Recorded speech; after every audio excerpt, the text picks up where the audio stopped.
ka may makaangkon ikaw sang kabuhi nga wala sing katapusan. Diri balay na sa duta ang kabuhi nga wala sing katapusan. So hindi na mga hinigugma amo ang buot sing ganon.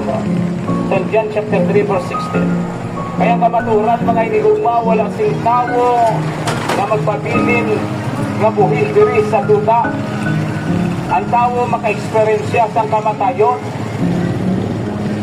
Amo ina mga hinigugmang kamaturan, kung may tao giman niya nga nagbaton si sininga dota, pero bato mga hinigugma wala sing kabuhi. Kadto kato sa Lunita Park, mga hinigugma damo dito kaya mga bato nga monumento mga hinigugma, pero wala na sing kabuhi. Magbato ka man diri pero hindi ka okay makaangkon sa kabuhi. Kaya ang tao natalana nga mapatay sa makaisa pagkatapos pagkahukman sa Diyos. Amo nang hambal mga hinigugma sa Hebreo 19 kasadan.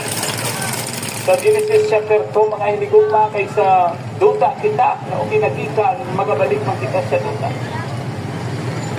That's why mga hinigugma ang tao nagapangabudlay, nagapabalhas, magabot mga hinigugma ang tion na hindi lawas magabalik sa duta.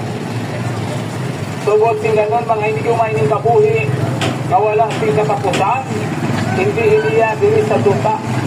Ka may makaangkon ikaw sang kabuhi nga wala sing katapusan. Diri balay na sa duta ang kabuhi nga wala sing katapusan. So hindi na mga hinigugma amo ang buot sing ganon. St. John chapter 3 verse 16. Kaya kamaturan mga hinigugma wala sing tawo na magpabilin nga buhi diri sa duta. Ang tawo maka-experience sang kamatayon. Amo ina mga hinigugmang kamaturan, kung may tao giman niya nga nagbaton si sininga duta, pero bato mga hinigugma wala sing kabuhi. Kadto kato sa Lunita Park, mga hinigugma damo dito kaya mga bato nga monumento mga hinigugma, pero wala na sing kabuhi. Magbato ka man diri pero hindi ka okay makaangkon sa kabuhi. Kaya ang tao natalana nga mapatay sa makaisa pagkatapos pagkahukman sa Diyos. Amo nang hambal mga hinigugma sa Hebreo 19 kasadan. Sa Genesis chapter 2 mga hinigugma kaysa duta kita na ukinagikan magabalik man kita sa duta.